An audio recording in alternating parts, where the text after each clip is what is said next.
Welcome to City Council. If everyone could just take a moment and silence their cell phones. And please rise for the Pledge of Allegiance. I pledge allegiance to the flag of the United States of America and to the republic for which it stands, one nation, under God, indivisible, with liberty and justice for all.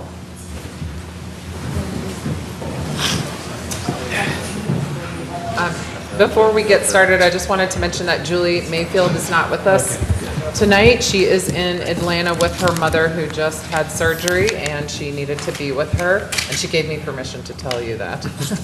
So, no HIPAA violation there. I don't even know how to see. And I also wanted to thank all of the folks in our city today who have been working so hard to clean up after the storm and get the streets cleared and the trees moved off the streets and clean up all the debris and get the power back on at my house hopefully sometime before I get home tonight, but maybe not. We were lucky to not have this storm hit us head on like we first thought it might, but nonetheless it is still quite a mess to clean up. So thanks to everyone who's working so hard to get our town back into order. We have one proclamation on our agenda tonight, and that is for Hispanic Heritage Month. And I think we have a couple of folks here tonight, and if you'll meet me down there, we'll read this proclamation.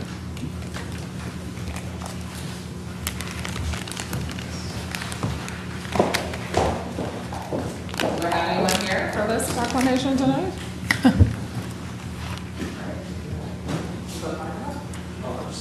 Okay. All right. Hello. How are you? Good. How are you?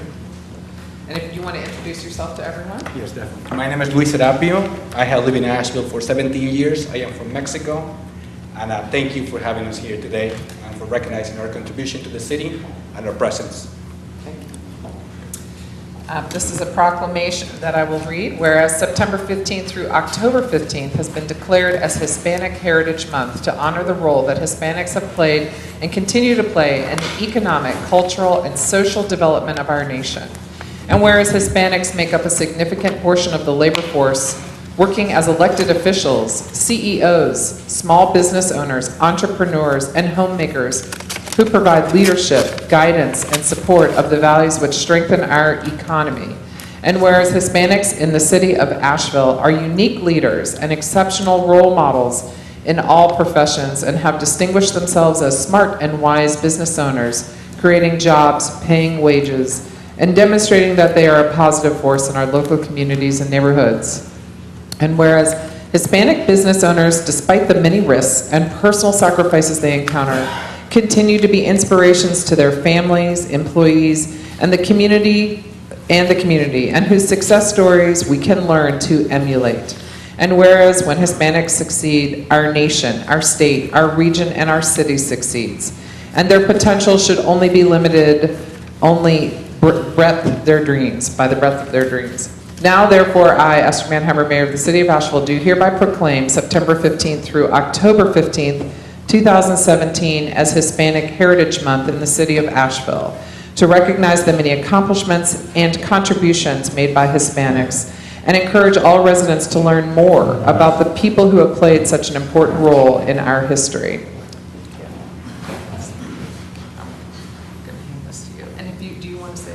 Sure. Once again, thank you very much for having me here. It is an honor for me to represent my community.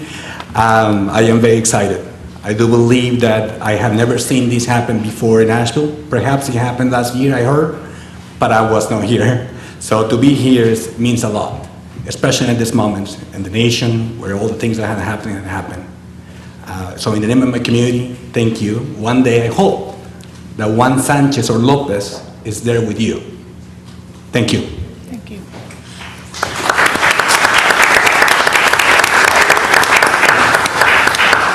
want me to read this? You can keep it. It's working. Okay. Okay.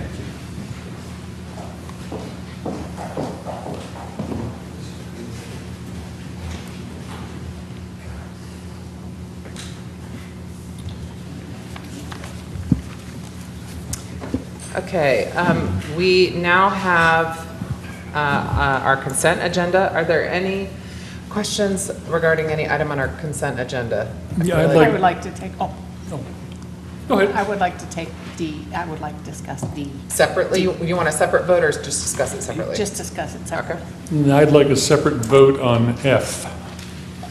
Okay. Anyone else have a question about the agenda? Okay, so excluding F, let's discuss the agenda. And did you want to talk about item D, or do you have a question about item D? Okay, go ahead. So item D Here, pull is, this, I'm worried you're not here. how's this? Yeah.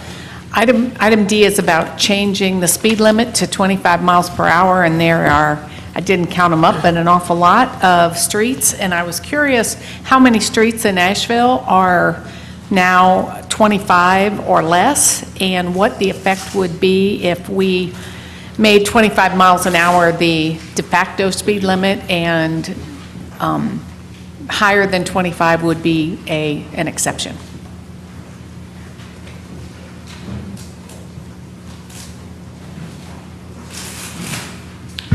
Good evening, I'm Jeff Moore, City Traffic Engineer. I'll be glad to talk about that a little bit. I can't give you an exact number right off the top of my head how many streets are 25. That is pretty much our standard residential speed limit, that if there's an issue, if it's brought to our attention, we do the study, and that's pretty much what it ends up being for a residential street.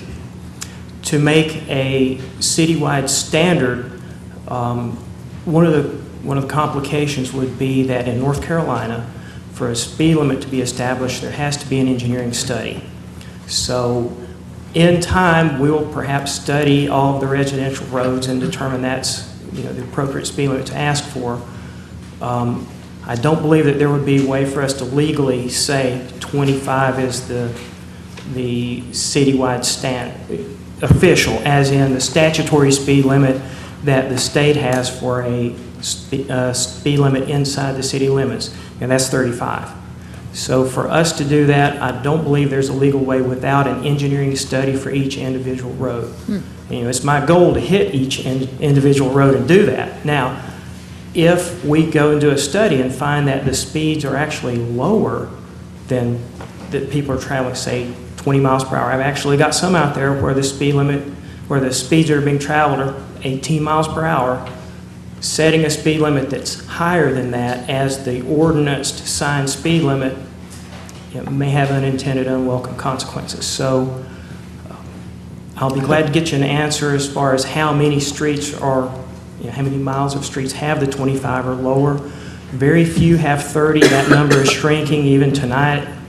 If you all concur, it will shrink even further.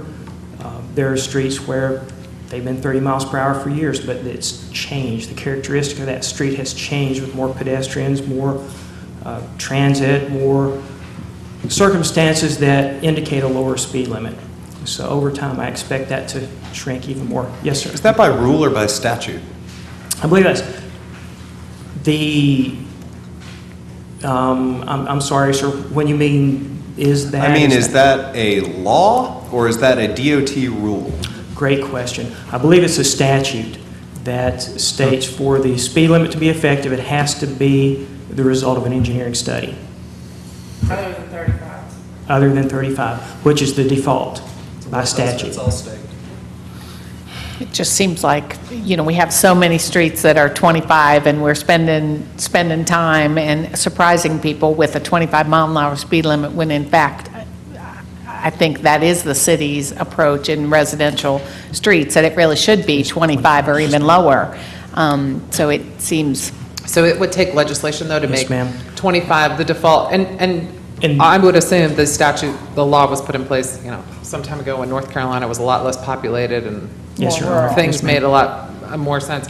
So to be, rather than having to take the time and expense of studying every street, maybe we need to talk to our lobbyist about seeing if there's a way to make an exception so we have some flexibility in street miles per hour signage.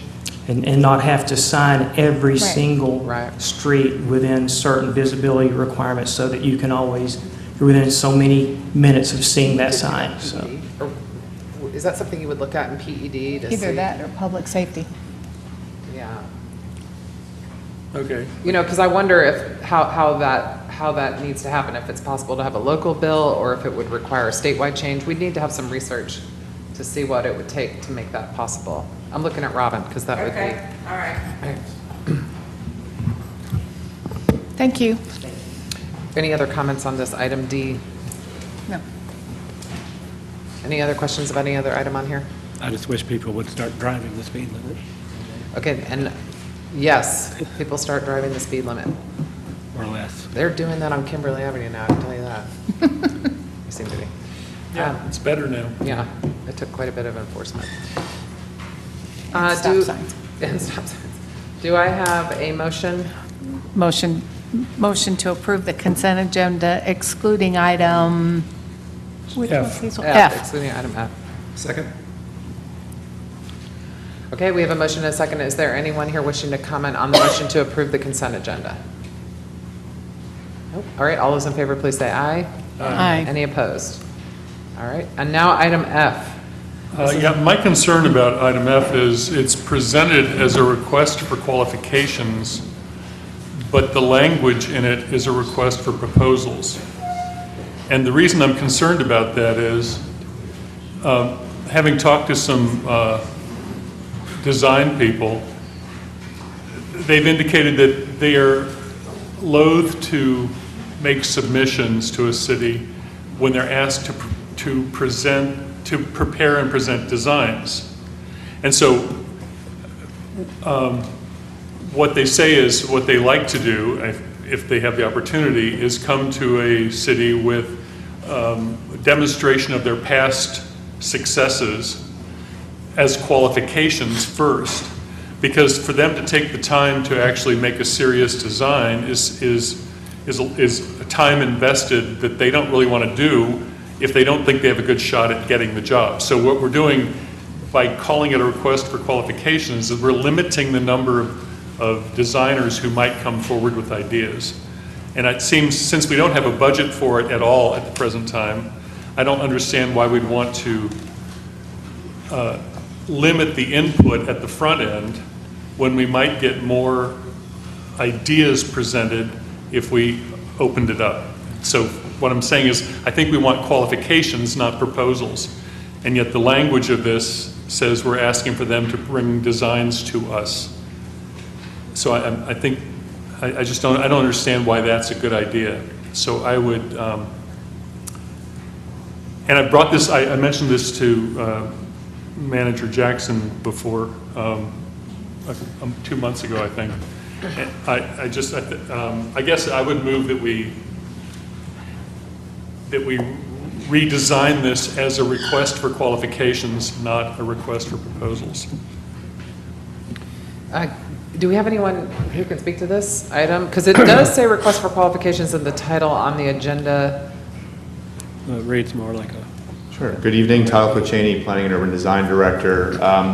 The intent of the RFQ is to your point, Councilman, that it is a request for qualifications, that it is our intent to solicit qualifications only from designers and not actual proposals. But the language says we're asking for 1 to 3 designs. The intent of that was to provide some general scope of services, to provide a framework to give the potential designers or consultant teams some idea of what we were looking for. But the 3 design options is not what we're asking for as part of the qualification process, the RFQ process, but rather after a consultant or designer was selected, those were some of the expectations of that design team is, after we would hire that designer, we would then work toward 3 design options at a later date, and that would be sometime next year. Okay, I mean, again, my reading of it says we're asking them for 1 to 3 or up to 3 designs. How does a company who might want to participate read that? Are they reading that as show us what you've done in the past, or are they reading that as we've got to show you designs? So I think the way we tried to structure the RFQ was to provide what staff thought would be the scope of services, but again, after that designer or design team is selected. But we do have a separate section of the RFQ that does provide the actual submittal requirements. And the submittal requirements, we are only looking for really the qualifications that you referred to, and not any design options as part of a proposal at this time. Okay, so it's your feeling that we're not limiting submissions up front? Correct, yeah. We could, I think it's a valid point. I appreciate you bringing it up to the full council as you did with me. We can look very carefully at the wording to make sure it's absolutely clear that we're not asking for the three design options to be submitted with their qualifications up front. Okay, and Janice might be able to shed some light on that. I think the RFQ is what the statute requires. If you're putting out a request for professional services, which is design services, you have to follow the statutory requirement, which is put out a request for qualifications. And then the firm can only be selected based on their qualifications, not on whatever price they're going to offer. I had checked in with Alan Glines because when I read it, sometimes when we do planning services, that's not an official design service. So planning services, for example, like when we had stakeholder groups, that could be done by an RFP. That's just a proposal. But this is qualifications for design services. That's my understanding from Todd and Alan. And that's why this is the process you have to follow. So it should read like that as an RFQ. We could maybe tighten up the language, but any designer should be familiar with that statutory process. Okay. Okay.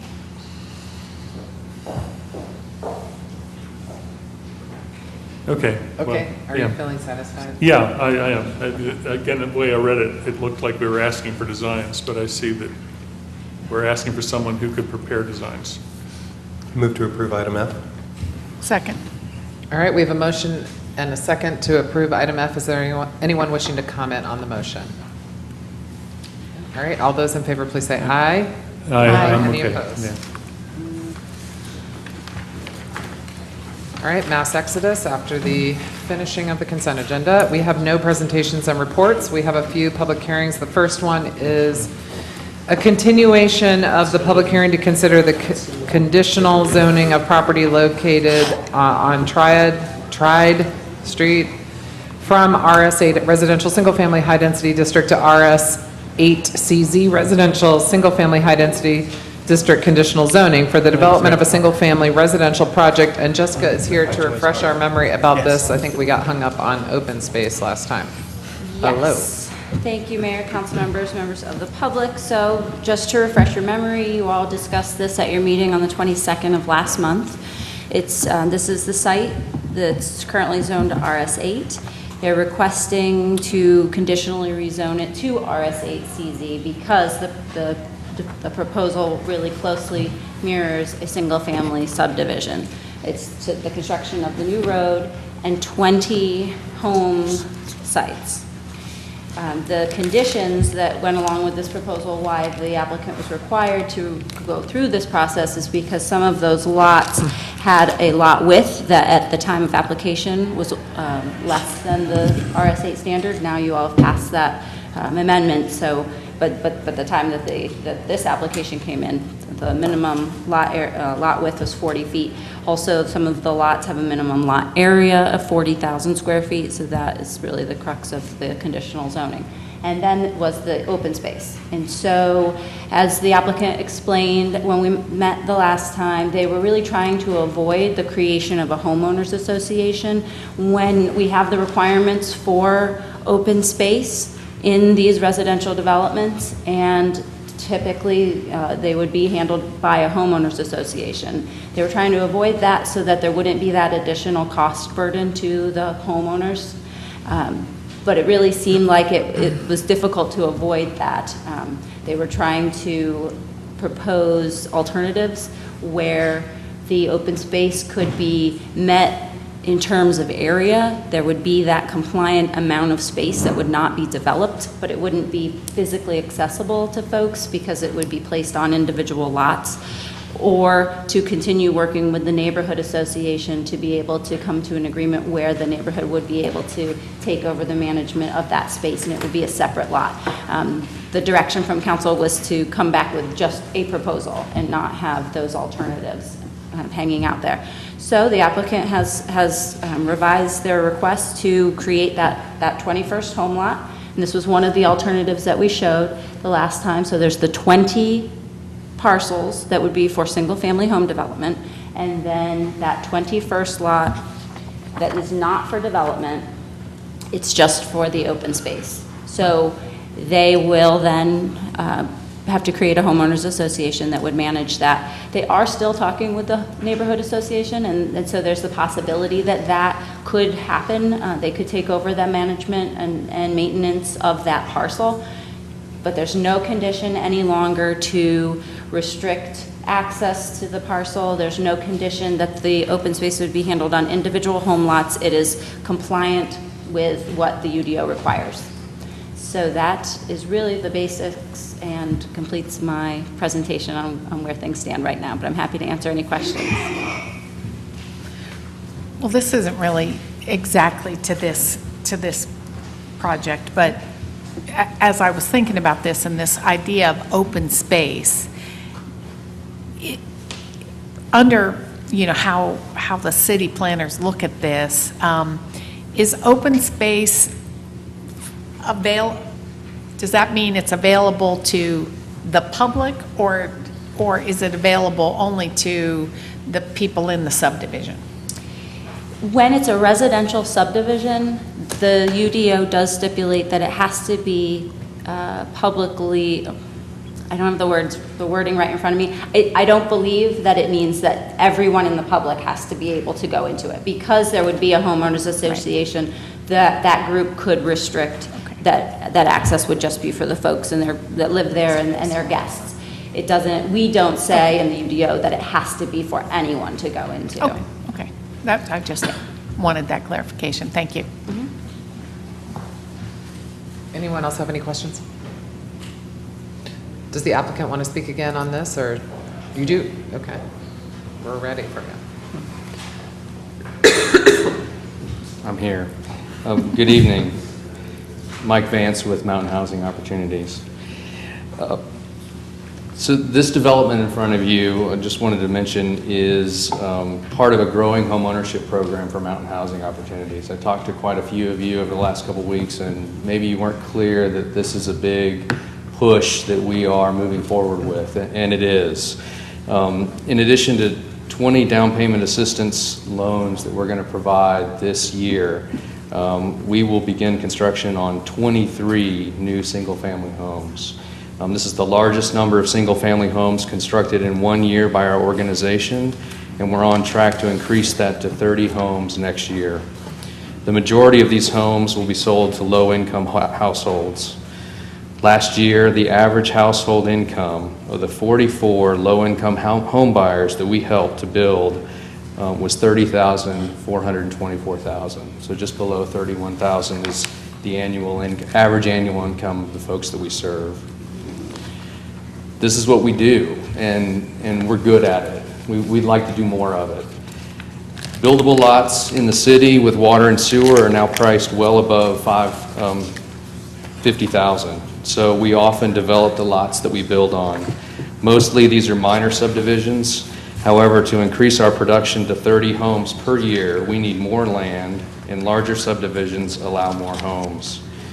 We've just completed a 46-lot subdivision in Weaverville, and Tride Street, this development in front of you, is our first major subdivision for single-family home ownership in the city of Asheville. So the proposed development of 20 homes at just about 5 units an acre.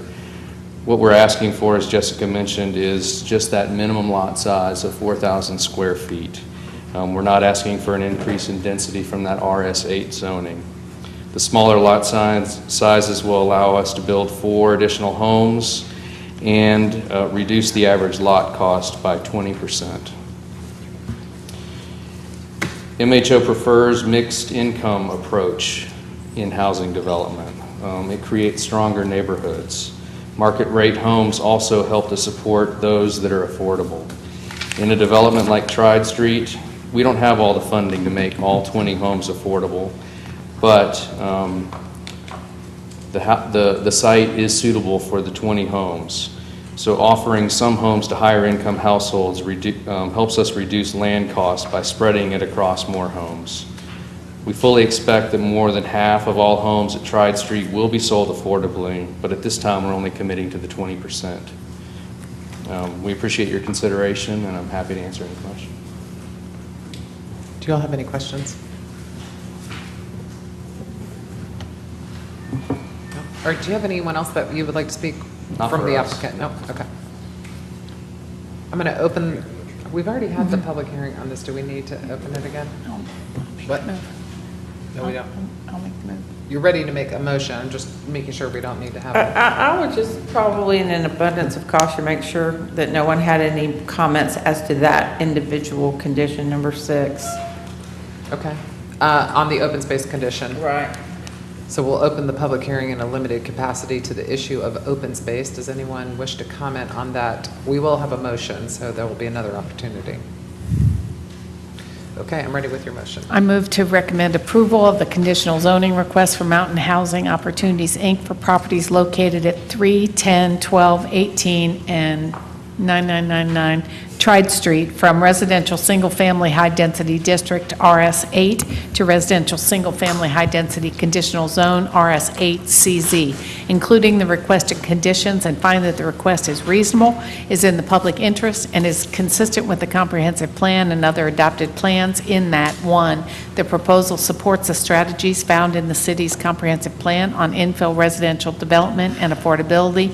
2, the design provides sidewalks and dedicates open space. And 3, the development is compatible to the character of the neighborhood as indicated in the Shiloh Community Plan. Thanks, Vice Mayor Whistler, for that motion. And a couple of comments. Thanks, MHO, for moving in this direction and your continued commitment and partnership. We couldn't do without you. There's so many folks who need what you're doing, and you do it with such vehemence and dedication that I just wanted to say that I appreciate that. I also want to see if there would be interest on council in visiting flexibility in open space. I think that myself, I'd like to make sure that we had like a zero net canopy loss and any sort of thing. But as far as open space itself, as space becomes more and more of a premium in the city of Asheville, if we do have builders who are willing to come forward with affordable housing, I would love for them to have some flexibility in the open space requirements. If y'all are open to it, we could move that onto an HCD agenda in the near future. I'd be open to it. Yes. Great. Second. Yeah, okay, thanks. That's really long. We have a motion and a second. Would anyone like to comment on the motion to approve item A under public hearings? Okay, all those in favor, please say aye. Aye. Any opposed? All right. Thank you. Moving along, item B under the public hearings agenda is a public hearing to consider an ordinance amending Chapter 7 of the Code of Ordinances to establish provisions for temporary gravel lots in the Central Business District. Thank you, Mayor, members of council. This wording amendment to the Unified Development Ordinance seeks to do two things. The first thing is to move the temporary parking lot standards from Article 16 to Article 14, where it is a use by right, to our temporary uses section, which is in Article 14. It also proposes to add standards that would allow temporary gravel parking lots in our Central Business District. Gravel today is not permitted in the Central Business District, and the reason for this is rooted primarily in the need for tighter site control that addresses a heightened need for a walkable, accessible, pedestrian-friendly environment, and for environmental and safety concerns where loose gravel can wash off the site into the road and then eventually down into the storm system. If approved, the amendment would only apply to properties that are less than 5% in grade and would allow unimproved gravel lots to be permitted for 1 year with the option to renew for a second year. The lots would also require a driveway apron and other measures to keep the gravel on site, and some minor landscaping that would help break up large surface lots. Of course, these lots could continue to be used for construction, parking, and staging when associated with an active development project, which is what the existing temporary parking lot standards are primarily designed for. This proposal is intended to be part of a larger, more comprehensive parking solution for the downtown. It's also intended to be temporary in nature, hopefully with the hope to keep it from conflicting with other goals that would seek to discourage surface parking in general. It was also recognized that a temporary solution may help with enforcement of the illegally established gravel lots in the Central Business District by providing an interim step towards compliance. This amendment has been reviewed by both the Downtown Commission, where it was approved 6-0, and by the Planning and Zoning Commission, where it was supported 5-2. In both reviews, it was discussed and generally acknowledged that this amendment does not fully address the parking concerns and that it may be in conflict with other goals and could potentially introduce an enforcement challenge. However, it is a temporary measure, and it was felt that the benefits generally outweighed the detriments. So it was supported by both of those advisory bodies. That essentially concludes my introduction. I'd be happy to answer any additional questions, or if you prefer to open for public comment. Anyone have any questions for Shannon? Okay, I'm going to open the public hearing on this item. Is there anyone wishing to comment on public hearing item B regarding temporary gravel lots? Yes. Please just state your name and watch those lights on the lectern. It will tell you when your 3 minutes is up. Good afternoon. My name is Michael Whalen, and I'm here actually wearing two hats. I'm one of the managers at the Orange Peel downtown, and I live downtown, right down the street from there. So being both working and living in the downtown area, I can't overstate the difficulties that lack of parking has, both from a business standpoint for me and for as a resident. As you know, we do shows frequently at the Orange Peel, and one of the problems that our customers have coming to the shows is finding parking near the Orange Peel. Causes them to be late, causes them to park in places they're not supposed to park. And also, we do have a small grandfathered in lot on the corner of Lexington and Hilliard, and we are constantly dealing with people, although we have 6 signs, do not park, subject to towing, constantly, almost nightly, dealing with people who ignore the signs and still park in the lot just out of frustration and inability to find a place to park in the area. We also, this is where our employees park, so that they can get to the show on time, get to work on time. We can get out when we need to, and again, it's a constant problem with having people illegally parking in our lot. And as a resident of downtown, I have friends who don't live downtown, and I'm constantly hearing from them that they don't wish to drive downtown. They don't wish to try and try to find a place to park. And it's a constant problem. I have parking behind where I live on Biltmore, and frequently I'll go to park in our assigned parking lot and again find people who have decided to illegally park there because there's no other option. And they ignore the signs that say no parking and park in that lot. So I'm strongly in favor of this as a temporary solution, or a partial solution to the problem, and also urge that a more permanent, long-term solution with additional parking in the downtown area be considered by the City Council. Thank you.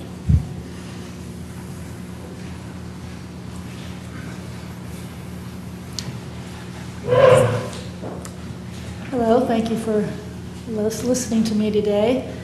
not a great public speaker, so this is difficult. I work with Mass General Store, and I'm lucky to work for a company that does provide or tries to provide parking for all of the staff. We're up to probably 50 employees now, and Mass does an incredible job of benefits for our staff in an employee-owned company. But parking for downtown is becoming so difficult. I'll address first the needs of my store. If the staff cannot get to work, we can't fill the needs that we have for the business, and I believe we provide a good store and a good entertainment for visitors that come to our town.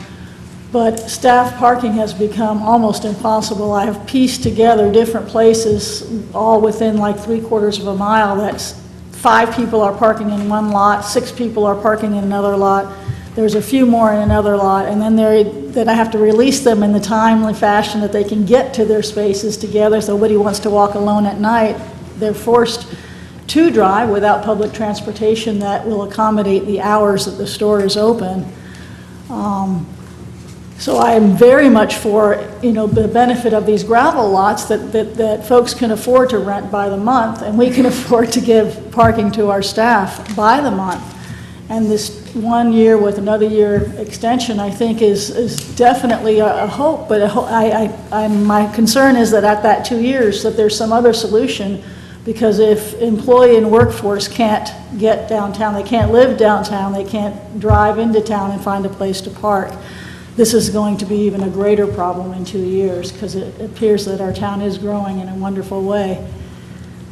Without taking too much more time, of course, my friends and family can't come to downtown either because of parking. I deal with customers every day that are, where do I park? They even call and say, where can I park if I want to come to your store? And it's tough. I don't know what to tell them. We had a young lady apply for a job and come in for an interview, and she had to pay, it was during an event, she had to pay $13 to park in order to come in and have an interview for a job that she's just trying to find employment. And then her first question was, do you provide parking?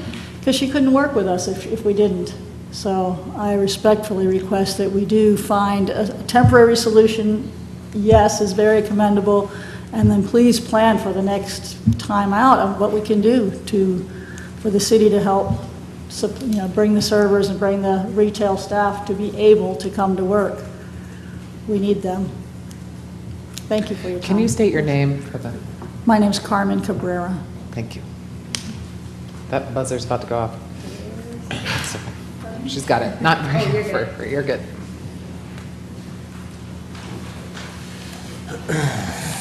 Hello, I'm Adam Tome, and my wife Emily and I own and operate 67 Biltmore, downtown eatery and catering. We've been in business for a little over 2 years, and before that we managed Lori's Catering for 15 years or so. So we've been on that block for nearly 2 decades, and we have watched the city change quite a bit over the years. I think we all agree that it's these small independent businesses that are what make downtown special and unique. There's a lot of people depending on these businesses. Collectively, we employ a lot of people. We support a lot of vendors, farmers, suppliers. We're all providing goods and services to each other, and we're part of a much larger network, which in turn benefits the city. When you look at all of these small independent businesses and all of the companies that they work with and support, we're responsible for a great deal of revenue and a great deal of jobs here in Asheville. Being a small business owner is tough. It takes a lot of courage, hard work. There's a lot of ups and downs. The margins, particularly in our industry, are very slim, and the cost of doing business, especially downtown, continues to rise. And in order for us to succeed, all of us collectively, we need the support of the city for this parking issue. Parking affects two of the most important pieces to our small business puzzle, our customers and our employees. Obviously, the most frequent complaint we are hearing from both parties has to do with parking. I run into people at the store, at school, at soccer, and I haven't seen you in a while. And it's always, I can't deal with downtown anymore. I just don't go downtown. You know, it's a common sentiment. So we can't have customers that don't, especially locals, that don't want to come into the downtown sector to support the local businesses because they can't deal with parking. And as far as the employees go, you've probably heard that a lot of businesses, particularly food industry, food and beverage, is having a hard time staffing their businesses right now. And that's only going to be made more difficult when existing employees can't find safe, affordable parking, much less new employees. Some of ours walk or ride a bike. Emily and I ride the bus a couple times a week on average. But due to the rising housing costs in the city, many of our employees live outside of public transportation routes. These gravel lots will help. I support this. It's a short-term fix. We've got workforce park.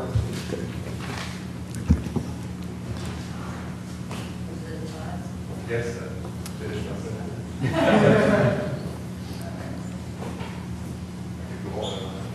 Good afternoon. My name is Anna Gaberas, and I'm the founder and owner of two businesses in downtown Asheville, Malaprops Bookstore Cafe and Downtown Books and News. We've been in business for 35 years and 29 years consecutively. We have a lot of customers who tell me in the grocery store, well, I tried to come to your store, but I circled around, couldn't find the parking space. And unless you come downtown before 8 a.m., you won't have a parking space on anywhere near my stores, period. The parking situation is dire for small businesses that are downtown. I've been watching this for many years, and I haven't seen a great improvement from the city in making sure that the unique flavor of Asheville is protected by you all. We have a cultural center. People come here from all over the world to see that is different here. So I urge you to pay attention to the little people that pay the taxes and employ the people and create the city that you are governing. And don't forget us. Thank you. I've got 3 people who are giving me their time. Wait, sorry. Pardon? Anybody who's spoken before can't lift, okay. I'm very glad that there are so many people here to talk about this issue, but I'll let you know I don't sense that it's terribly controversial. Okay. Okay. If that helps at all. Well, and part of it is, I think that people feel like they haven't been heard. That is what the function of this process is. So my name is Karen Ramshaw. I've been a resident of Asheville since 1967, and I work for public interest projects. And downtown Asheville has a parking crisis. We do not have a parking problem. We have a parking crisis. The city had a parking study done in February of this year, and they looked at 58 cities and towns. So we extracted the data for the cities that seem more equivalent and relevant to our situation. Can you help make sure it shows, well, make sure it shows up there? Sorry. It's thinking. There we go. Show the top difference. So each of the cars in the graph on the left represent 1,000 vehicles. And then on the right, those are, each car is 1,000 parking spaces. So as you can see, Asheville is quite popular with more visitors than Greenville, Spartanburg, or Charleston, but our city provides far fewer spaces. Charleston provides almost 9,000, Greenville has 6,226, Spartanburg is ready for growth with 3,559, and Asheville has 2,299. So in Charleston, Greenville, and Spartanburg, there are about 2 vehicles competing for each city-provided space, and in Asheville, it's almost 8. Now, I recognize the city doesn't provide all the parking for a community, not in Asheville and not in any of the other cities listed here. Many large businesses and organizations provide parking for their own users, but cities do provide parking for visitors, employees of the small local downtown businesses, and for downtown residents, recognizing the very different character and needs of an urban center and the economic benefits of concentrating parking with multiple users. Asheville's leadership built parking decks when downtown was empty, knowing we needed the infrastructure for growth. Greenville did the same thing, but has continued to invest. So parking is readily available, and they can afford to eliminate some street parking to provide wider sidewalks and more plantings and street trees. Now, this isn't a new problem. Year after year, the Downtown Commission and the Asheville Downtown Association list the lack of parking, particularly affordable monthly parking, as a top concern. Now, I know we're waiting for another 2017 parking study, so I revisited the 2008 parking study, which found a large deficit.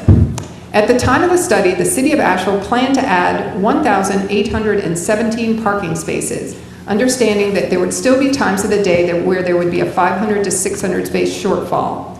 By my count, the city added about 400 spaces, mostly in the Biltmore Garage, woefully short of projections that didn't envision the explosive growth of the South Slope and the loss of other surface lots to development. According to the 2008 study, the city was leasing 95 to 100% of its monthly spaces in 2008. So obviously there's a demand. Today there are waiting lists for the parking garages that are years, that's plural years, long. And there are a handful, I believe less than 5, that are monthly street permit spaces available in the Central Business District. And those aren't always open when the permit holders come to work. The 2008 plan stated there were plans to evaluate adding levels to Rankin and evaluate the possibility of a new parking lot on Rankin across from the Civic Center. Nothing. The 2008 plan recommended satellite park and ride transit systems with a dedicated shuttle route for downtown employees. Nope.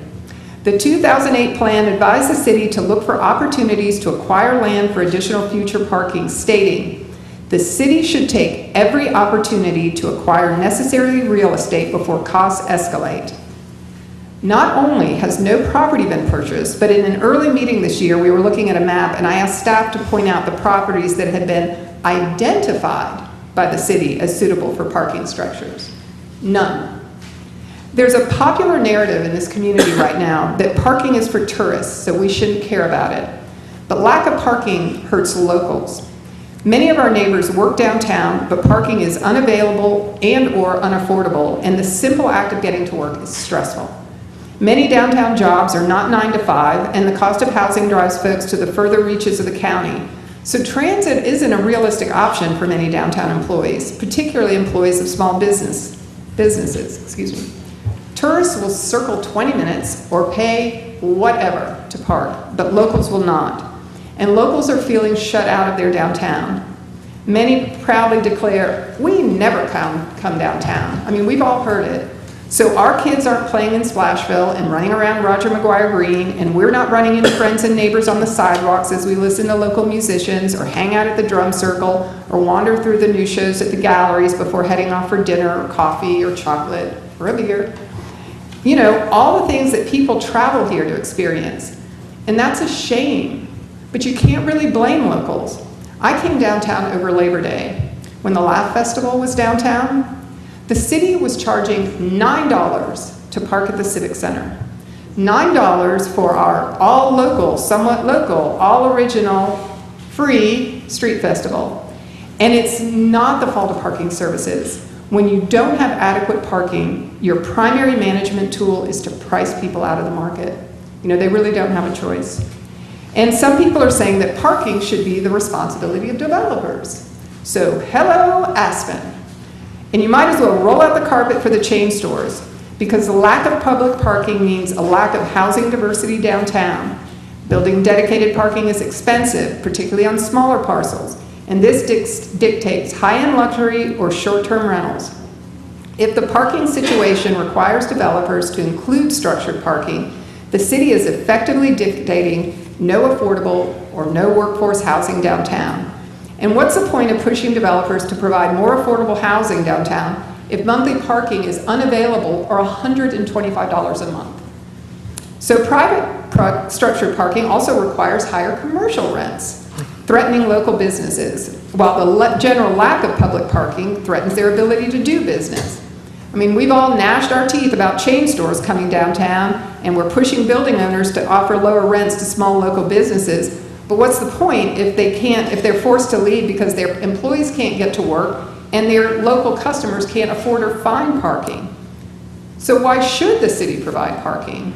Well, I mean, private developers don't benefit from the increased value and growth that surrounds a parking deck, but cities do.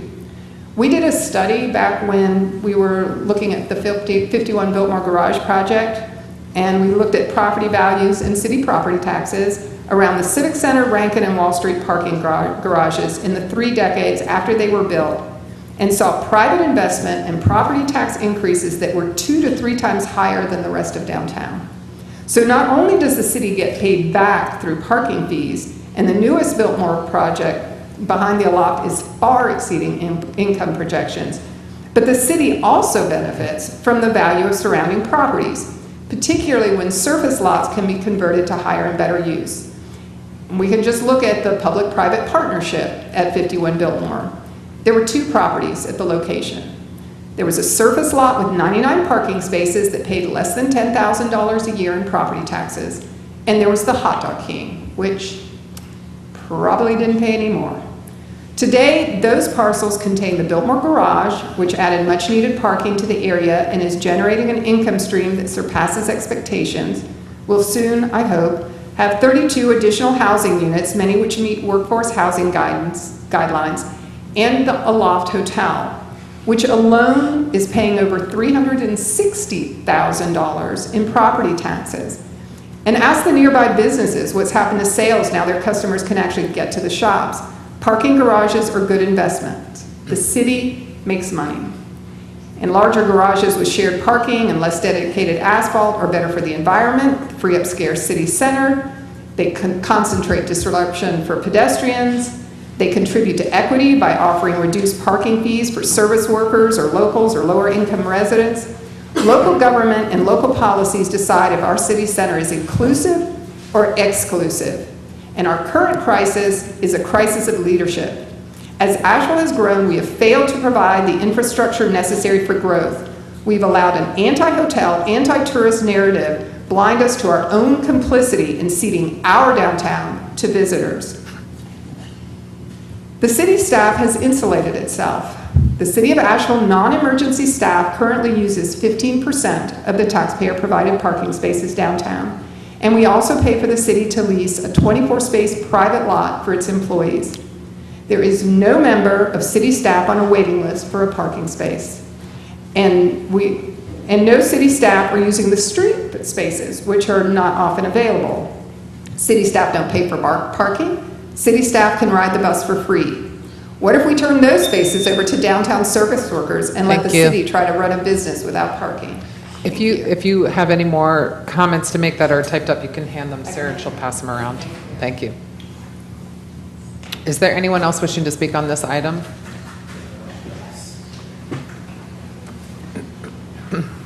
Hi, my name is Jonathan Wainscott, and I'm glad that I'm not the most angry person at the podium tonight.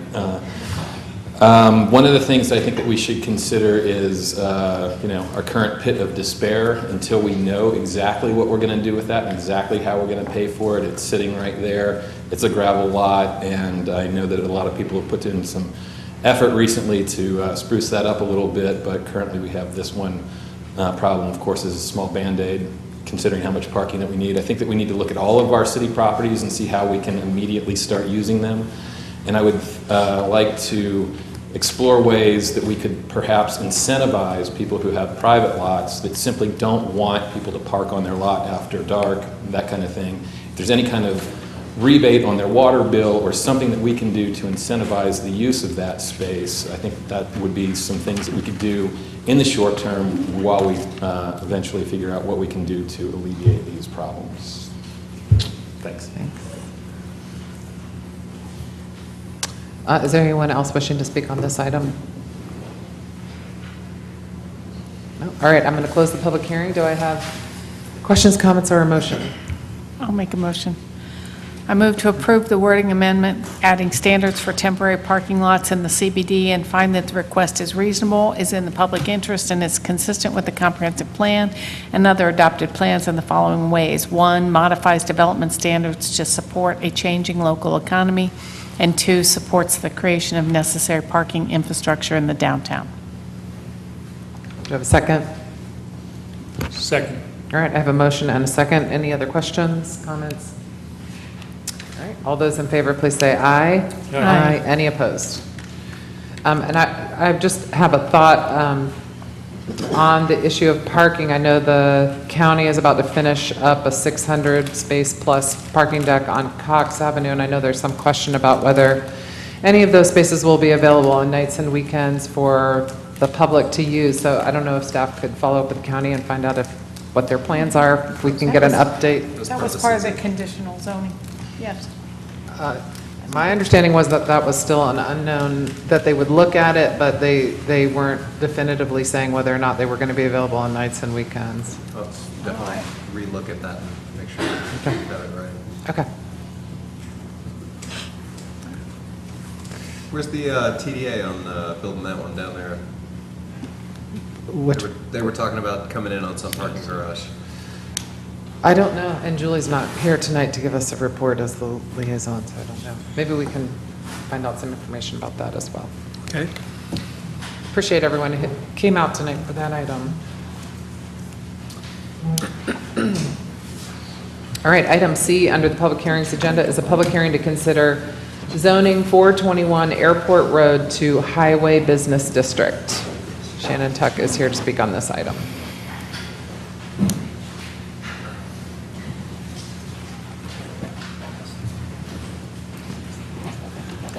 Thank you, Mayor, members of council.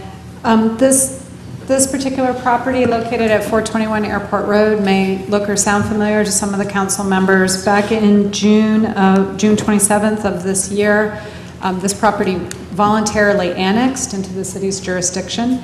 So the corporate limits line that you see on this map has actually been adjusted to kind of wrap around this parcel to jump across Airport Road.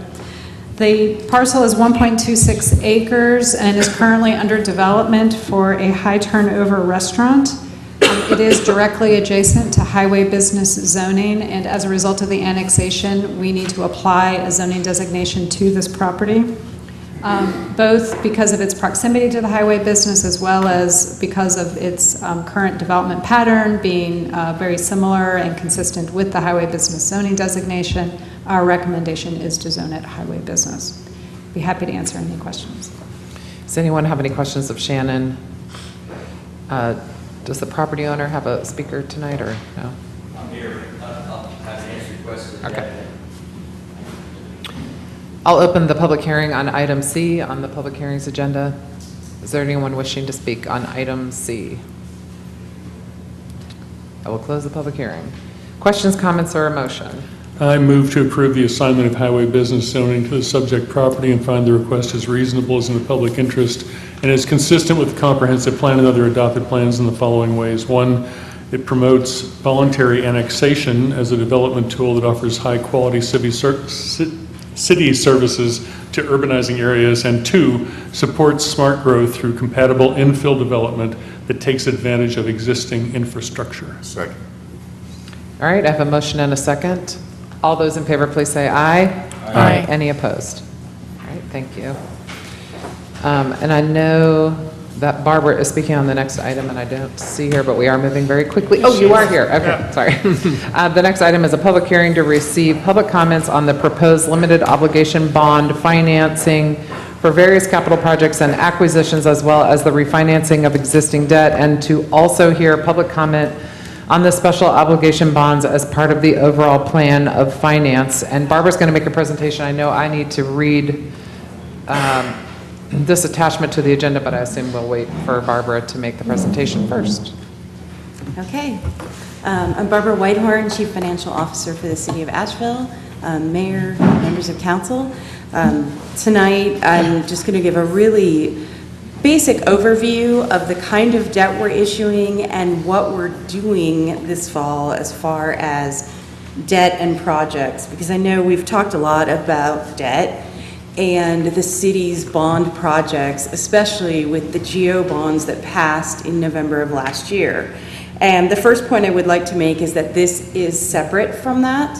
This debt, pardon me, is related to the general CIP program that we already had in place and going along before we undertook to have a vote on general obligation bonds.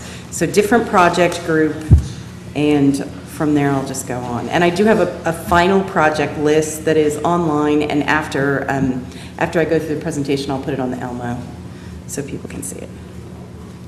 Okay, so just to kind of start us off, I want to go into some common types of debt that we use in cities. And there are more than this, but these are the three that you will most often hear us talk about. General obligation bonds are like the GO bonds that we talk about, or GOs. Those are the bonds that have to be voted on through referendum, and they are secured by property tax revenues. And that's actually why they have to go to referendum. Because when you and I go in and say we want to do those projects, we're saying we are willing to pay on our property tax for those projects. So that's how those ones work. Limited obligation bonds, or LOBs, are secured by city-owned property. They're a little closer in, if you think about a mortgage or something. You know, it's more similar to that as far as how limited obligation bonds work. And cities use those for infrastructure, things that aren't as suited for general obligation bond elections. And then special obligation bonds, or SOBs, generally we sound that out, SOBs, just saying. Well, you can see we get giggles if we don't say SOBs. So the SOBs are specifically secured by sales and other taxes, and they must be located in a municipal service district. And as you all recall, we adopted 4 municipal service districts. First, the Central Business District, and then we added the South Slope, River Arts, and North Charlotte Street. So special obligation bonds can only be used to fund projects in those areas that meet the definition of kind of revitalizing an area. So those are the 3 kinds of debt that generally the city uses. And when we say debt, it's basically just loans. They're just big loans that we sell on the market rather than going to a bank and saying we need to borrow this. We actually go to the capital markets and we say, you want to buy our bonds because we're really great and we pay them off with a high interest rate, and how excellent for Asheville, and we get a lot of traffic actually. So, okay. So then I wanted to talk about how we actually use the bonds. We start out with short-term debt, which is 18 to 59 months. I mean, short-term debt can be shorter than that, but the short-term debt that we use for our capital program is usually 18 to 36 months, but 18 to 59 is about the most. And then this is during construction, and it's also called interim or construction debt. And we usually, for the case of this short-term debt, use limited obligation bonds because that's the simplest transaction for the city. It's the least expensive as far as doing short-term debt. General obligation is not really suited for short-term because that's a long-term commitment of property tax revenues. And then long-term debt, what we do is we issue our short-term debt. We have a project going and say it's $500,000. So we get short-term construction debt and we work on the project, and when the project is done or nearing done, then we issue long-term 20-year debt that we pay out then over the life of that capital asset. Now, the capital asset may last 50 or 60 years, but the state limits us to 20 years on debt, which basically ensures that you're never paying for something that is no longer usable. So that's the idea. So essentially, we get short-term debt, and then we refund it or refinance at a lower rate long-term debt. And the long-term debt can be either limited obligation, special obligation, or general obligation, depending on the project and the location. So what's happening right now? Right now, this is our general CIP program. It's our first long-term debt issuance. It is not related to the 2016 GO bond referendum or those projects. We issued short-term LOBs in early 2016, and that was a credit line for a maximum of $45 million. And we've spent about $33 million of that in the last 18 months approximately. What we're doing now is issuing the long-term debt to refund or refinance the short-term debt. And we are issuing that as LOBs and SOBs because the projects, some of them are in the innovation districts or municipal service districts, and some are not. And the additional complicating factor is that we issued long-term limited obligation bonds in 2012, and that was actually for the parking garage that was just discussed.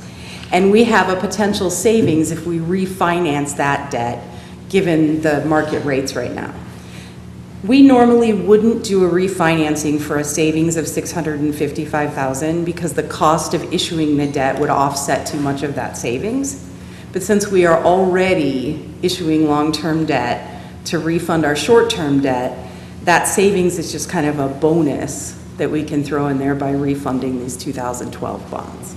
And we always look at that. When we do a debt issue, we always want to look at all of our other outstanding debt and see if it's eligible to be refunded, refinanced. And if it is, and interest rates are in our favor, it's always a good thing to do, because that's $655,000 we didn't have. So then the breakdown of the issuance that's going to be in October, and these estimates are about what we anticipate them actually being. You know, the project list had to be reconciled and approved and all of that stuff at the LGC. But we do think we're ending at $14.8 million in LOBs for refunding the short-term LOBs, $18.2 million in SOBs, refunding the short-term, and then approximately $12 million refunding the 2012 LOBs. Can you say a little bit more about the LGC? What is that and what do they do? Oh, sorry. The Local Government Commission, or LGC, is a state entity that was created after the financial markets crashed in the Great Depression. And all the cities, especially Asheville, were in a really bad spot. So the state created the Local Government Commission to approve local debt. So they take all of our statements and our pro formas and our comprehensive annual financial report, our budget and everything, and we go and present all these things to them, and they say, yeah, you look good, you can issue this debt, or no, we're not comfortable with this debt, we think your debt load is too high, or, you know, whatever. But we've been to the LGC for our preliminary meeting, they've given us the go-ahead, and they should approve the issuance in their October meeting, which is the first week in October. So that's the LGC's role. And they actually kind of guarantee by having the LGC that municipal debt in North Carolina is very safe, which is part of why we get excellent rates when we sell our debt in the marketplace. So then I wanted to show how this works. Right now is the yellow. So the yellow, 2012 LOBs, we have 12 million, and 2016 short-term LOBs, we have about 33 million. So you got 45 million total. When we sell the new bonds in October, we'll sell 26,800,000 in LOBs, and that's the 12 million refunding the 2012, and then the other for the projects that were in the short term, and then 18.2 million of SOBs for a total of 45 million. So we're basically taking 45 million out of these two buckets and putting them over in these two buckets. But it's essentially the same amount of debt with a little less interest, because that's how our model works, is we do the shorter term higher interest, and then we refund it and pay it out over the 20 years. So that's the. So does this have anything to do with the $74 million in GO bonds that were approved by voters? Nothing at all. And the refinancing of this will have what kind of effect on our bond rating? Hopefully, we will, I'm always hoping for an upgrade. We have a AAA from S&P, so we're as high as we can get with S&P. With Moody's, we're one step below that. Moody's is always a little more challenging to make that last step to the AAA. It is my fervent hope that during my tenure here, we would get there. So I will keep you posted. But a positive or the same level, not negative? Definitely, definitely. And we have a positive outlook from all the rating agencies. Any other questions of Barbara?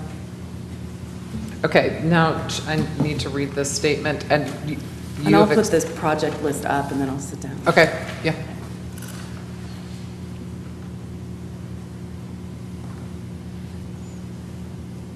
Sorry, it doesn't totally fit, but anybody can move it around.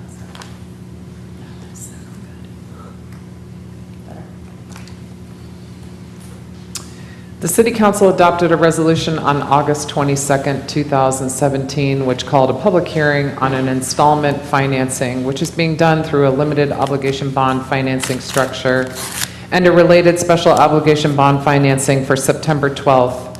The notice of the public hearing was published on September 1st, 2017. The public hearing is being held to hear public comments on the proposed installment financing as required by the North Carolina statutes, as well as the special obligation bond financing being done in conjunction to refinance a number of projects financed in 2016 through an interim installment financing. The proposed installment financing also includes refinancing a portion of a financing done in 2012 to achieve debt service savings. The proposed installment financing is for a principal amount not to exceed $31.2 million, and the proposed special obligation bond financing is for a principal amount not to exceed $20 million. The City Council will hear public comments this evening, and the plan is for the Council to consider the final approvals for both financings on October 3rd, which is our next meeting. Does anyone have any other questions of Barbara before I open the public hearing? Okay, I'm going to open the public hearing. Please remember to state your name, and you have 3 minutes to speak. Yes.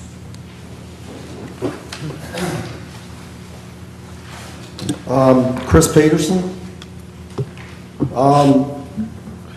You're right, Mayor. This $40 million is not got anything to do with the $70 million bond, that 73 that you're to pass. This is $40 million on your past mistakes, which go to your city manager, Gary Jackson, who should have been fired 4 years ago, but you're not going to do that. So we're going to sit here and suffer and have to pay the consequences over $130 million in debt. So I want people out there in TV land to realize what you have up here is 7 council people that are absolutely clueless when it comes to a budget. They have bankrupted us. They're going to continue to bankrupt us. Oh, I see you smiling over there. You're spending $7 million on a river that floods. Boy, that's genius. Where did you get that? That's genius. Any business person, but we don't have any business people up there. You know, and you know what? They would look at this and they would go, the first thing you ask, if you're going to spend this kind of money, where are we getting the money? Okay, well, where do you get your money? Well, here's the problem. You're spending $90 million in salaries. You've got a city lawyer over there, and she's making a killing. She spent an hour telling me that the bond that we passed, that you guys can shift that money any way you can. She spent a whole hour telling me that. You've got a city manager over there that bought a piece of property of mine, and thank you, taxpayers, because boy, you got ripped off. You paid top dollar for a piece of property you didn't need, and then you're doing it all over the river. We're all suing you. Where are you getting that money? And then you got our mayor, and boy, she's a genius. She absolutely said, after she was $26 million in the hole, that she was shocked. Well, I'm not shocked. You've been here 4 years and you didn't know you were 26 million in the hole? It's a disgrace. The public out here is not that stupid. None of you people need to be sitting in that chair. You all need to go. And we better get some people up there that need to know how to do a budget. It's a disaster. What you need to do is you need to do an immediate hiring freeze. Your $90 million in salaries, you need to readjust that. You should hire some business consultants because you are so bankrupt. Thank you. Is there anyone else wishing to The truth speak on hurts. this item? Yes.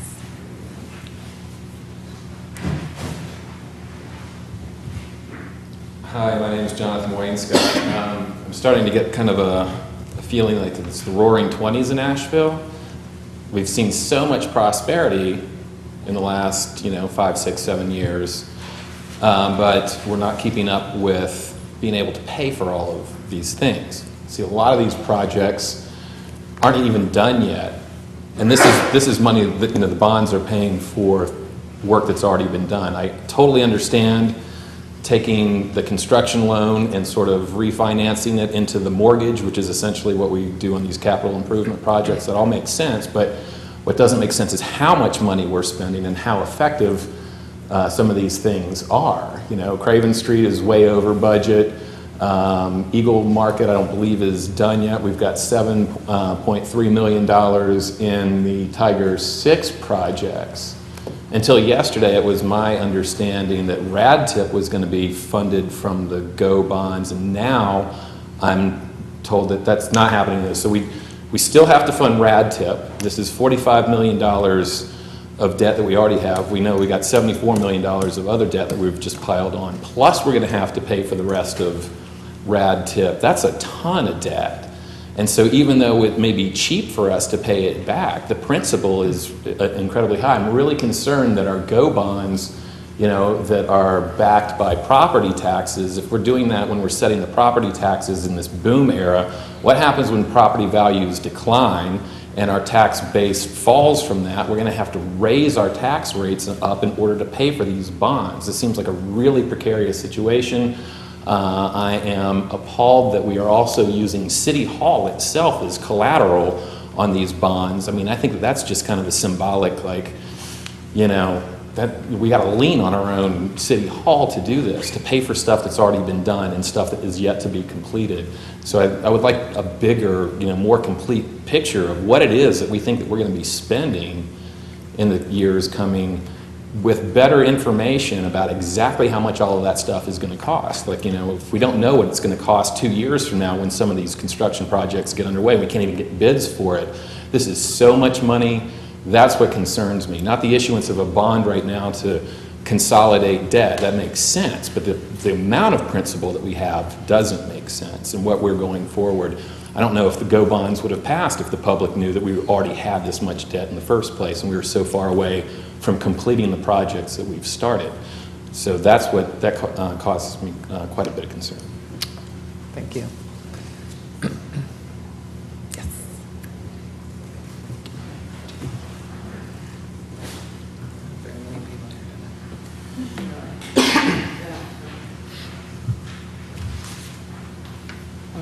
My name is Jan Howard Kubanek, and as you know, I'm running for city council also, but I'm not here to campaign, I'm not here to name call either. But when I look at these projects and what is going on, and I don't understand the budget, it's massive. Everything about it is massive, all the projects. Does anyone know, as you know, I live right next to White Fawn Park. So all of a sudden, there's $6 million going in up there for a radio infrastructure project. Now, I've never even seen that one. So there's been greenways, there's been White Fawn Park, there's been Bowcatcher Overlook Park, and I'm concerned because that's $6 million now in a budget that hasn't even shown up before. So, and you don't have Parks and Recs here, so I know you don't have any answers for me what's going on, but. That, I think you're talking about, that's part of the 911 infrastructure. That's actually been discussed by this council for a few years now. but we can get some information to you about that. It looks like it changed. Yeah, it just, because I had been following. We can provide that information to you. Thank you very much. Anyone else wishing to speak on this item?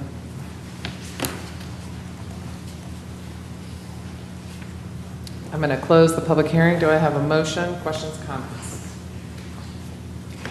I'd make a comment that one of the reasons we're investing so heavily in infrastructure projects now is that past councils back into the 1990s were unwilling to take on more debt to fix the streets and stuff. We did a study a few years ago now that showed that most cities try to repave on a 30-year cycle, and we were stuck in a 70-year repaving cycle. And that was directly due to people like a council member who was recently in the chambers who voted against tax increases because they were unwilling to take that to the taxpayers and say, look, we can either fix the city or not. And this council has decided to move ahead with fixing the city. So yeah, it costs a lot of money, but it's that or potholes. It's that or not getting sidewalks. I mean, I'm fully willing to defend this sort of indebtedness because we can't do it otherwise. So if we need a motion, I would move to approve moving forward on this. Second. Well, to proceed with the process. Okay, so we have a motion to proceed with the process. To proceed with the process. Yeah, because the next council meeting where we formally vote. Right. So it doesn't say that we necessarily need a vote tonight. It just says staff recommends that the city authorize staff to proceed with the process. And after receiving public comment regarding the financing, council proceed with final approvals for both financings at the October 3rd, 2017 meeting. So no vote is needed tonight, just the public hearing. Okay. I would just add a comment here. When we were, and me in particular, making many presentations about the GO bonds that were considered by the voters last fall, one of the things that I would include in my presentation was what the current state of the debt was for the city, which happens to be, at that time, was relatively small compared to other cities similar to us. And the concern was that we had been too conservative in making investments into fixing infrastructure and building out new infrastructure. So, you know, I know that debt is a word that makes many people recoil, including myself, but the fact of the matter is that the way that cities finance infrastructure improvements is through debt financing, because it's to handle single projects is on a pay-as-you-go basis we would never keep up with what needs to be done, and it's not the best way to leverage the funds. So, and I would add, by the way, that most people who are bankrupt would love to have a AAA bond rating. Yes. For city then. So, so I'm glad to continue this process, and I'm glad that during the last several years we've put together a pretty strong capital program. And obviously, we heard earlier tonight that there needs to be more. You know, folks want another parking deck downtown, and that's another item that would have to be debt financed and something that we would need to discuss. So there's definitely a push and pull in this community between those that don't want public investment in infrastructure like this. They don't want the money spent, and there's those who do want to see the funds spent. And I think the voters approving the GO bonds overwhelmingly very much understood that what they were doing was getting involved in making investments in our community. All right, so more on that on October 3rd. That concludes our public hearings agenda. I'm going to turn it over to the Vice Mayor for the last couple of items of unfinished business and new business. Okay, great. The next item of business is to confirm the interview candidates for our Planning and Zoning Commission. And so we have 3 openings for that. And so the boards and commissions would recommend that we interview Laura Hudson, Joseph Archibald, Carter Webb, Sandra Kilgore, Robert Carroll, and Paul Harkrider for three openings. Laura Hudson would be a renewal. So that's a motion. I'm sorry, Vice Mayor, would you please repeat? Say the names again. Laura Hudson, Joseph Archibald, Carter Webb, Sandra Kilgore, Robert Carroll, and Paul Harkrider. Do I have a second? Second. Okay. All those in favor? Aye. Any opposed? Great. So again, that's for interviews. That will be October 3rd. And so for the Affordable Housing Advisory Committee, previously City Council had interviews before the meeting. So what I'm going to do is ask you to tell me which of the two candidates for one open seat, right, one open seat, but there are two candidates. I believe that there is the two seats. We were talking to the reappointment again about his. Oh. That's right, we're going to have them both. Okay, well then, there's no vote, unless you want to reopen. So we had Leslie Hennessy and Randall Barnett apply. So boards and commissions would make the motion that we would reappoint Randall Barnett and appoint Leslie Hennessy. Second. All those in favor? Aye. Any opposed? Okay. Okay, we'll start again. For the TDA, for the Tourism Development Authority, before this meeting, we had interviews. There is one open seat, and this is for the position that, and I'm going to read the definition of the applicant. So it's an individual actively involved in the tourist business who has participated in tourism promotion and does not own or operate hotels, motels, or other taxable tourist accommodations. So this is for that opening. We interviewed Andrew Selwyn, Jennifer Lazan, and Elizabeth Button. So what I'm going to ask is if you would vote for one of those, and I'm going to start with you, Keith, please. Andrew Selwyn. Cecil? Selwyn. Okay. Button. Selwyn. Gordon? Lazan. Okay. Selwyn. Brian? Okay. So Andrew Selwyn will be the appointment. And then I'm going to go back to the recreation. Yeah, Maggie with the question.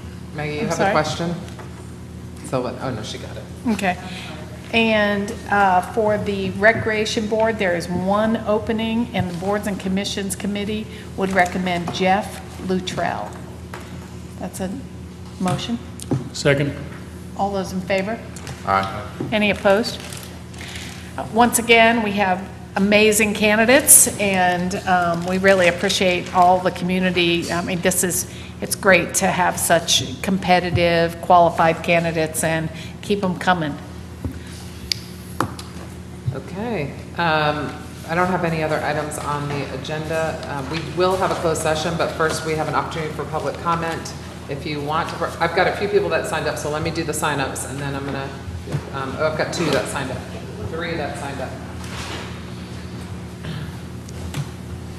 The first one is Bryn Estelle. I hope I'm saying that right. You tell me if I'm saying it wrong, obviously.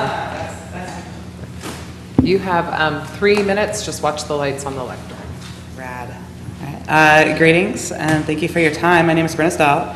I am an Asheville-based advocate, educator, organizer, etc. I'm also a transgender woman, and I wanted to take a minute to talk about HB 142. But first, some context. Last year, the Family Research Council drafted their 5-point plan to legislate transgender people out of public life. The 5 points are as follows. 1, legal gender marker changes should no longer be allowed at either state or federal levels. 2, this one's relevant, transgender people should not have any legal protections against discrimination.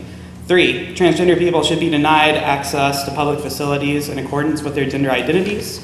4, medical coverage related to transition should be restricted to the point of unavailability. 5, transgender people should not be allowed to serve in the military. Many of these probably seem familiar, and in fact, we have seen them achieved in sequence, both at state and federal levels over the last few years. Point 2 is plainly the objective of HB 142, just as the current administration's transgender military ban serves to fulfill point 5. So when we say that HB 142 is a non-repeal, what we mean by that is that it functions as a moratorium of any increases to minimum wage, changes to labor regulations, and non-discrimination ordinances in the state, very much HB2 type things. This comes after a solid year of public vilification of our community at every level of political discourse in the state. Our harassers have never been so emboldened to discriminate against us, and our town is left with no apparent recourse to address that situation. But this is not just abstract speculation, and the realities of HB 142 are being felt by those whose basic dignity it continues to render out of reach. At Glen Arden Elementary, a little girl was made to urinate on herself twice. Her parents had no recourse but to remove her from the school. They had to take her out of the school, and it's a story that's been in local papers, more recently the Huffington Post last week. And it's more than a story, it's the reality of our state and our town under HB 142. And I don't mean to suggest that the mayor had this scenario in mind when she endorsed the legislation shortly after its passage, but I do hope that the actual human realities of that legislation can serve to move your hearts. Currently, our community watches as the current administration checks off that 5-point plan for eradicating trans people from public life, bullet by bullet. We are hurting, and the federal government will not help us, and neither still will the state of North Carolina. And so I ask you, will the city of Asheville stand with us? Will our local representatives denounce the cynical yet effective moratorium on our own civil rights, wages, and labor regulations? Will the problem be acknowledged? Will you fight on our behalf, even if it gets messy, to do what you know is right? I deeply want Asheville to live up to the progressive spirit it claims to embody, that Asheville people are expecting when they come here to spend their money, to spend their lives. I'm desperate. Well, you got it. Thank you. Mr. Hardy, I have you signed up next.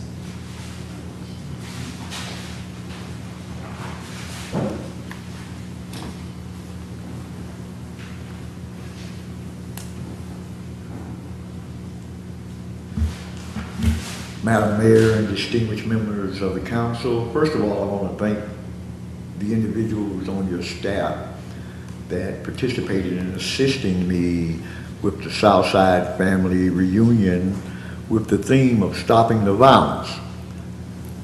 It was a success, and although it was a trying circumstance to get it off the ground, we fed a lot of people, and there was no violence at all reported at the event.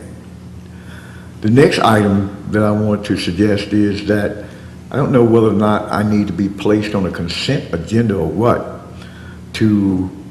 I sent both Councilman Young and yourself copies of a letter on August the 2nd making a request for a revival tent.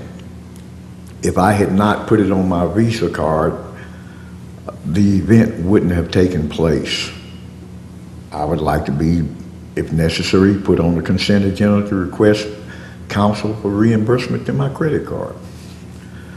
The next agenda or item of request I put on the statement for request is the equity.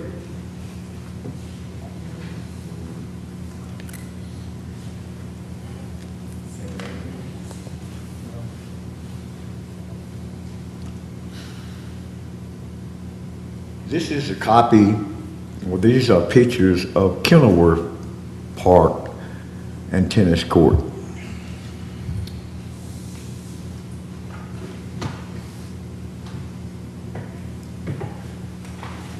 That is a picture of Walton Street Park at a point in time.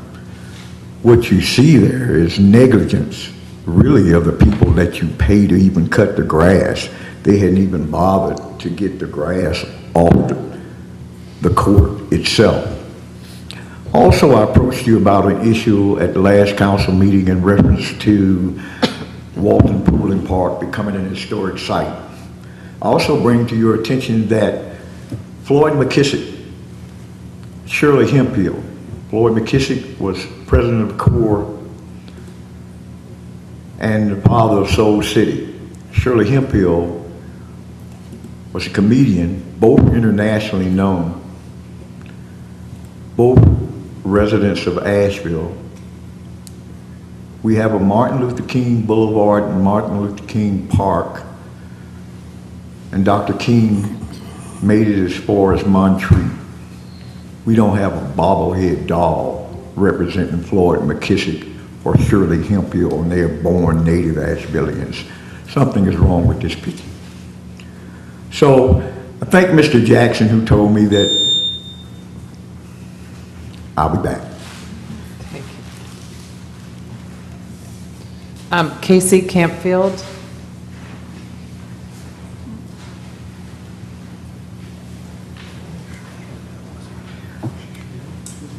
Hello, thank you for allowing me to speak today.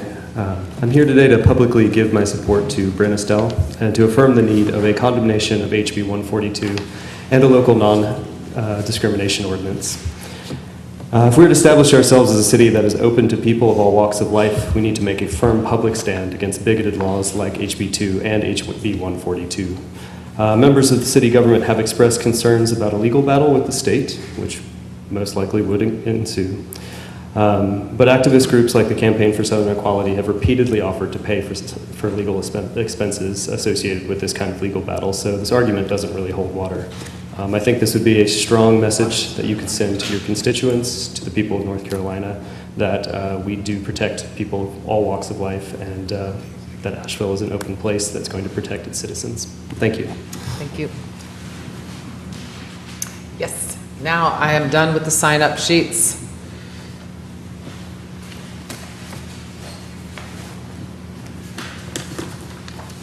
Hi, my name is Grant Millen, and I live in the St. Dunstan's neighborhood near Mission.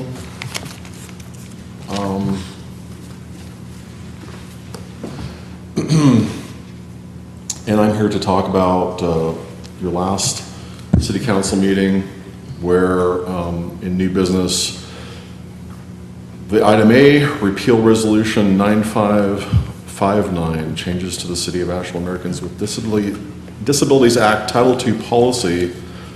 That vote took place. It was enacted.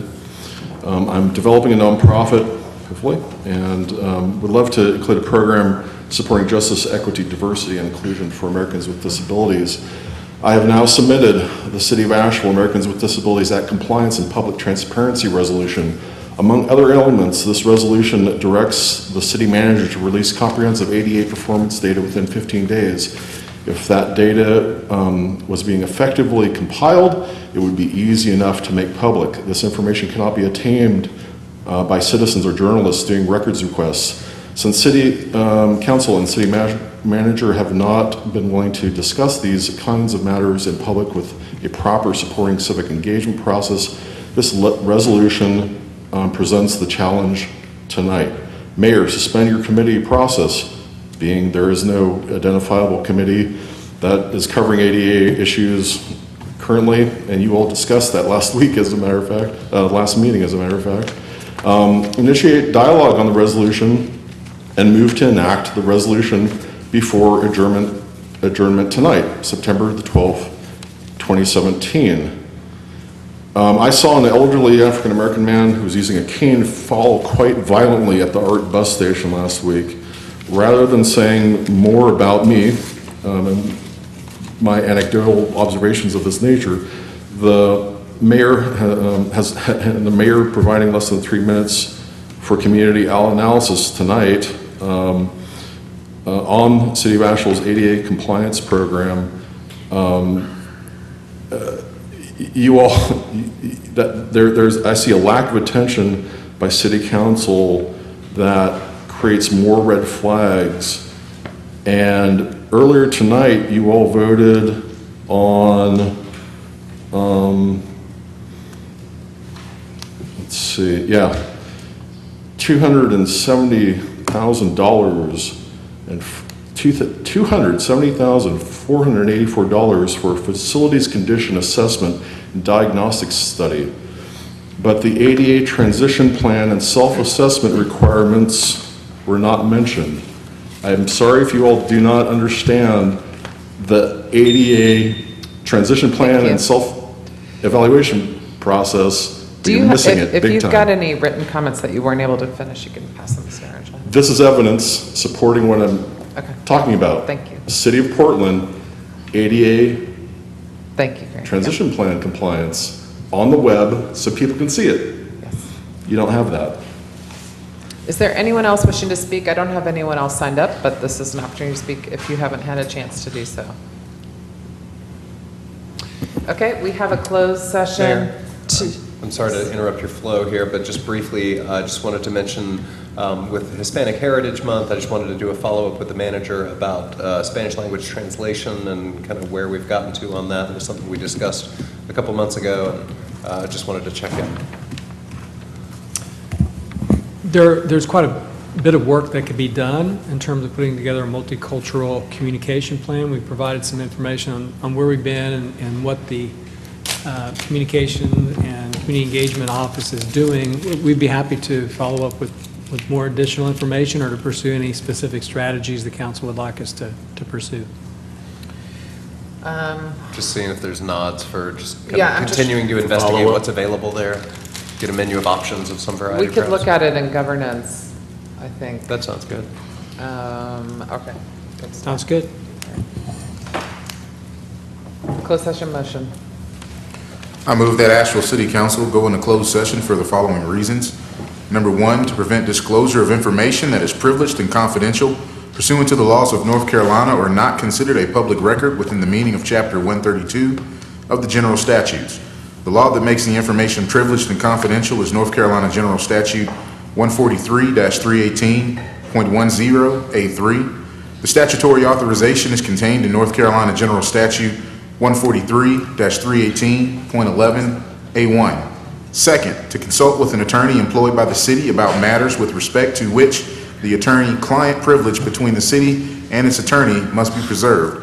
Statutory authorization is contained in North Carolina General Statute 143-318.11A3. Second. We have a motion and a second. All those in favor, please say aye. Aye. Any opposed? All right, we'll adjourn from the closed session.